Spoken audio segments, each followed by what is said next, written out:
Hello everybody. आज 27 अक्टूबर 2020 और हम आर्टिकल डिस्कशन करेंगे द एडिटोरियल। पहला आर्टिकल है mains GS paper 3, economic development से रिलेट कर सकते हैं, कोल माइनिंग इन इंडिया। तो कोल माइनिंग के ऊपर आर्टिकल है। तो भारत सरकार ने कोल माइनिंग को कमर्शियली ऑर्डर दे दिया है। कोल माइनिंग करने के लिए भारत सरकार ने कमर्शियली ऑर्डर दे चुके भारत 1 महीना पहले ही। तो इसका क्या इम्पैक्ट है और इसका मतलब क्या है? जैसे कि पहले कोल माइनिंग केवल सरकार ही करती और उसको सरकार ही अपने कुछ ही विशेष तौर पर जो उसकी परमिट दी जाती थी। लेकिन अब कमर्शियली तौर पर यानी कि कोई फॉरेनर भी चाहे तो ये कोल माइनिंग को जो है कर सकती है और उसके बदले में उनको जो सरकार को जो देना पड़ता है वो देंगी और वो कोल माइनिंग कर सकती है। और कोई भी प्राइवेट व्यक्ति चाहे तो कोल माइनिंग कर सकता है, सरकार उनको पूरे तरीके से परमिट अलाउ कर चुकी है। तो so far mining are being offered only the capacity use by the steel, cement, aluminium power producer. तो पहले कुछ विशेष लोगों को ही ये था जो स्टील के लिए कोल माइनिंग करना चाह रहे थे, steel company, cement, aluminium, power producer. तो ये जो कंपनियां थी और इस विभाग से जो कर रही थी तो इनको कोल माइनिंग का परमिशन था। ठीक है, किसको था? स्टील को, सीमेंट को, एल्यूमिनियम को और पावर प्रोड्यूसर मतलब बिजली पैदा करने के लिए। तो इन क्षेत्रों में था। लेकिन अब कमर्शियली, व्यापारिक और लाभ के लिए, प्रॉफिट के लिए जो है इसको अलाउ कर दिया गया है भारत सरकार के द्वारा। तो also for the first time foreign players have been allowed to bid for coal following the government directive to allow 100% foreign direct investment and commercial coal mining. तो कोल माइनिंग फॉरेन इन्वेस्टर को भी allow कर चुकी है। 100% FDI यानी कि वो अपना पैसा लगा सकता है कोल माइनिंग करने के लिए और प्रॉफिट जनरेट कर सकता है। तो ये बात हो गई।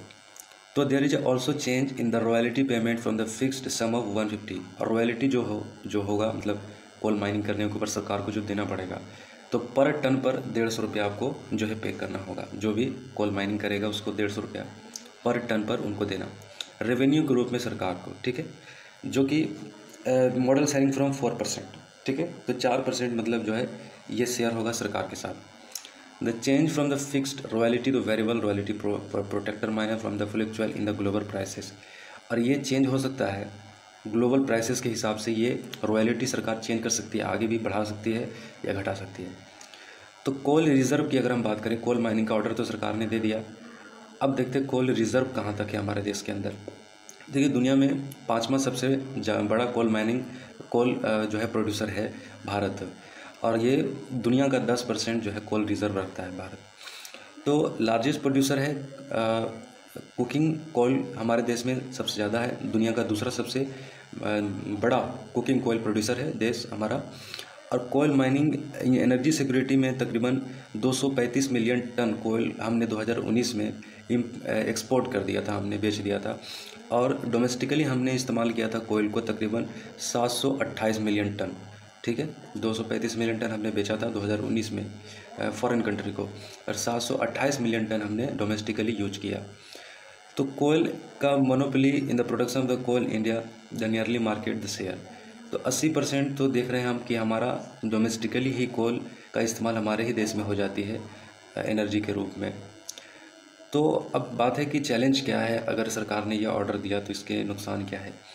देखिए, नुकसान तो देखिए इकोनॉमिकली तौर पर सरकार ने ऑर्डर इसलिए दिए कि सरकार फॉरेन कंपनीज़ और इन्वेस्टर को अट्रैक्ट करनी चाह रही है। और फिर सरकार की भी थोड़ी सी जो है थोड़ा सा पैसे की मतलब थोड़ी सी दिक्कत हुई है, इकोनॉमिक स्लोडाउन हुई है। इकोनॉमिक स्लोडाउन के चलते सरकार ने ये परमिशन दिया। और नेक्स्ट ये इम्पैक्ट पड़ेगा ग्लोबल करंट प्राइसेस के ऊपर। जब कोल माइनिंग की जो बात है 4% रेवेन्यू की बात, तो ये बढ़ सकता है। ठीक है, और सबसे बड़ा इम्पैक्ट तो हमारे माइनिंग के वजह से पॉल्यूशन होगा और फोरकास्ट यानी कि हमारे वेदर पर बहुत बुरा इम्पैक्ट पड़ेगा। रेवेन्यू के चक्कर में सरकार ने ये किया है, लेकिन ये हमारे एनर्जी को भी जो है सस्टेनेबल एनर्जी की जो प्लानिंग की हम बात करते हैं, ये सस्टेनेबल एनर्जी को प्रभावित करेगा। और ये nationally determined contribution India's goal toward achieving intended nationally determined contribution, जो लक्ष्य है हमारा कि हम सतत पोषी विकास करेंगे और आगे चल करके अपने प्रदूषण को कम करेंगे, तो इससे हम जो है इसको इस इंटेंट को जो है हर्ट करेगा। हेलो एवरीबॉडी, तो हम डिस्कशन कर रहे थे कोल माइनिंग को, हमने डिस्कशन किया अभी। तो अब नेक्स्ट हमारा आर्टिकल है फर्टिलाइज़र सब्सिडी। तो mains GS paper 3 economic development से आप आर्टिकल को रिलेट कर सकते हैं। फर्टिलाइज़र सब्सिडी मतलब ये हुआ कि सरकार खाद सहायकी, ठीक है। फर्टिलाइज़र सब्सिडी का मतलब आप जानते होंगे सहायकी, सरकार जो है सहायकी प्रदान करती है, उसे ही सब्सिडी कहा जाता है। तो फर्टिलाइज़र सब्सिडी में क्या है, तो गवर्नमेंट ऑफ इंडिया ने प्लानिंग किया है कि जो फर्टिलाइज़र जो मार्केट में बिकता है, ठीक है, individually farmer can by during any cropping season. तो कोई भी किसान जो है इंडिविजुअली तौर पर फर्टिलाइज़र बैग को खरीद सकता है, और वो भी सब्सिडाइज प्राइस में, ठीक है, यानी कि सहायकी उनको होगी, वो प्राइस में प्राप्त होगी, जो प्राइस जो है सरकार तय करेगी वो प्राइस में उनको प्राप्त हो जाएगी। तो फार्मर, जैसे कि क्या होता है ना कि एमआरपी सरकार तय करती है, जो ख़ास तौर से जो फर्टिलाइज़र वगैरह गवर्नमेंट ऐसी चीज़ों को रेगुलेट करती है, तो इसका प्राइस होता है 5900, ठीक है, यानी कि 1 टन यूरिया की कीमत 5900 होता है सरकार के साइड से। लेकिन मैन्युफैक्चरर जब इसको इंपोर्ट करते हैं, जब इसको फैलाते हैं, बेचते हैं, तो इसकी कीमत हो जाती है 17,000 से लेकर के 23,000, मतलब अलग अलग जगह पर जब जाती है तो इसको कीमत में जो इजाफा हो जाता है 17,000 से लेकर के 23,000 तक। तो सरकार जो किसान को देगी वो सहायकी के रूप में, यानी कि उसको कम प्राइस में सरकार उनको प्रोवाइड कराएगी फर्टिलाइज़र को। तो ये बात है। तो difference is the money paid by the centre as a subsidy. तो बाकी सारी चीज़ें जो है अब क्या है कि सब्सिडी के रूप में वो पेड करेगी किसानों को सरकार। तो फर्टिलाइज़र आर कंट्रोल्ड और फिक्स्ड बाय द कंपनी तय करती है प्राइस फिक्स सरकार की तरफ से, तो वो होता है। लेकिन centre only pays a flat per tonne subsidy to ensure they are price the reasonable level, ठीक है। तो प्राइस रीजनेबल हो, ये खाली जो है इंश्योर करने की कोशिश करती है सरकार, लेकिन कंपनी कंट्रोल करती है उस चीज़ को, फिक्स्ड प्राइस को कंट्रोल करती है। How does the subsidy produce work, तो करता कैसे है, इसको काम कैसे करेगा, सब्सिडी को देना जो सरकार चाह रही है, तो ये कैसे बंधन करेगा। पहली बात यह है कि डायरेक्ट बेनिफिट ट्रांसफ़र करेगी सरकार, या फिर subsidy payment to the companies happen only after the actual sale to the farmer by the retailer. देखिए, डायरेक्ट बेनिफिट ट्रांसफ़र के तौर पर किया जाएगा, ठीक है, और इसको सीधा जो है बेनिफिट दी जाएगी किसानों को, सब्सिडी दी जाएगी फर्टिलाइज़र खरीदने के लिए। तो fertiliser has to be the recorded in a point for sale machine link to the department of fertiliser युवा उर्वरक डीबीटी पोर्टल। तो इससे सरकार जो है सब्सिडी उर्वरक पोर्टल डीबीटी, यानी कि डायरेक्ट बेनिफिट ट्रांसफ़र जो देगी, तो सब्सिडी उर्वरक पोर्टल के माध्यम से सरकार उसको लिंक कर देगी, ठीक है। उर्वरक डीबीटी पोर्टल, डीबीटी मतलब डायरेक्ट बेनिफिट ट्रांसफ़र, ठीक है। तो इससे इसको कनेक्ट करेंगे और पता चलेगा कि कौन व्यक्ति फ़ायदा उठा रहा है, तो उसको वो रेगुलेट करेगा DBT portal. The company can claim the subsidy after the transaction has been recorded in the DBT portal. Okay, तो कंपनी उसको क्लेम कर सकती है, ट्रांजेक्शन जो होगा DBT portal, direct benefit transfer जो दी जाएगी कंपनी को नहीं दी जाएगी, व्यक्ति को दी जाएगी, और ये डीबीटी पोर्टल के माध्यम से रेगुलेट होगा। तो चैलेंजेस क्या है, चैलेंजेस यही है कि इससे क्या होगा कि जब सरकार सब्सिडी दे ही रही है तो इसका इस्तेमाल ज़्यादा हो जाएगा, है ना।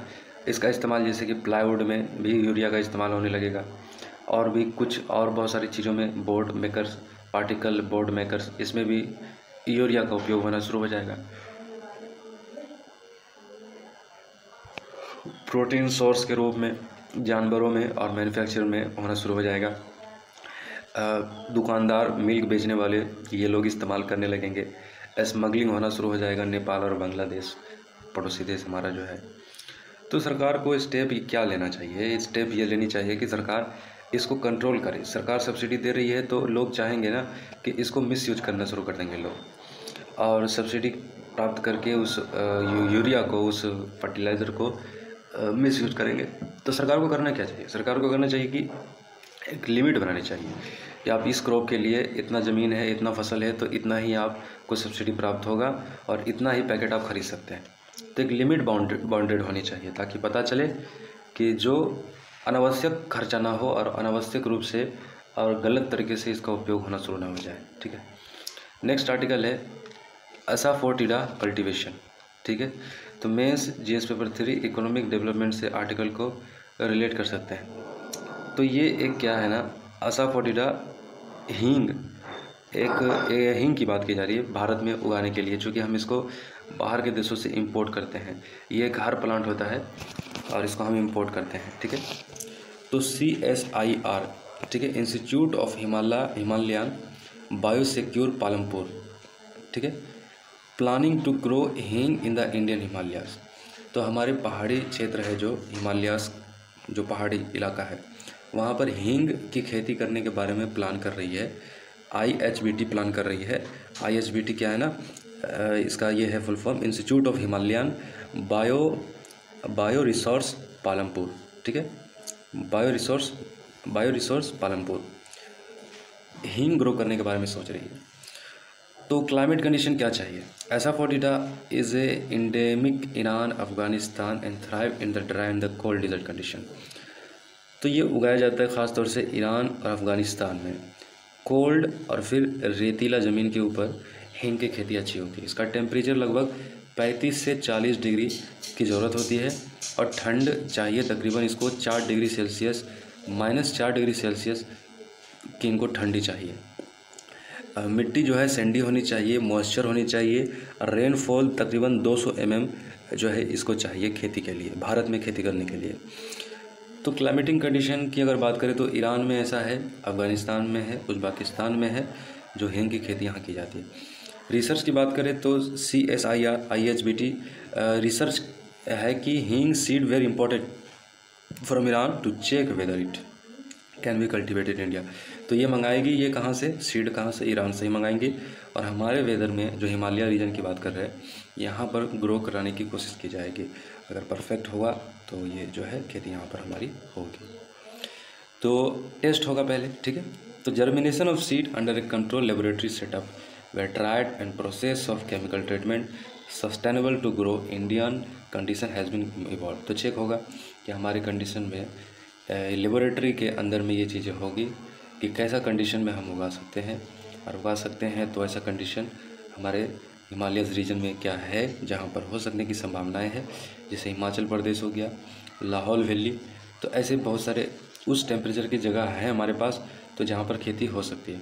तो इसका बेनिफिट बहुत है। बेनिफिट ये है कि ये डाइजेस्टिव में काफ़ी अच्छा काम करता है, स्टोमक पेट के संबंधित बीमारियों में फ़ायदा करता है, अस्थमा और ब्रोंकाइटिस जैसे बीमारियों में काफ़ी कारगर है, और वुमेन्स जो मैस्टुरेशन होता है उसमें भी, प्रीमेच्योर मैस्टुरेशन, उसमें भी जो दर्द है ये हींग का इस्तेमाल करने से वो दर्द जो होती है, मेंस्ट्रुअल साइकिल जो होती है ना महिलाओं की, जो मैं प्रीमेच्योर हो तो उसमें पेन जो होता है तो उस पेन में भी जो है काम आती है, ठीक है।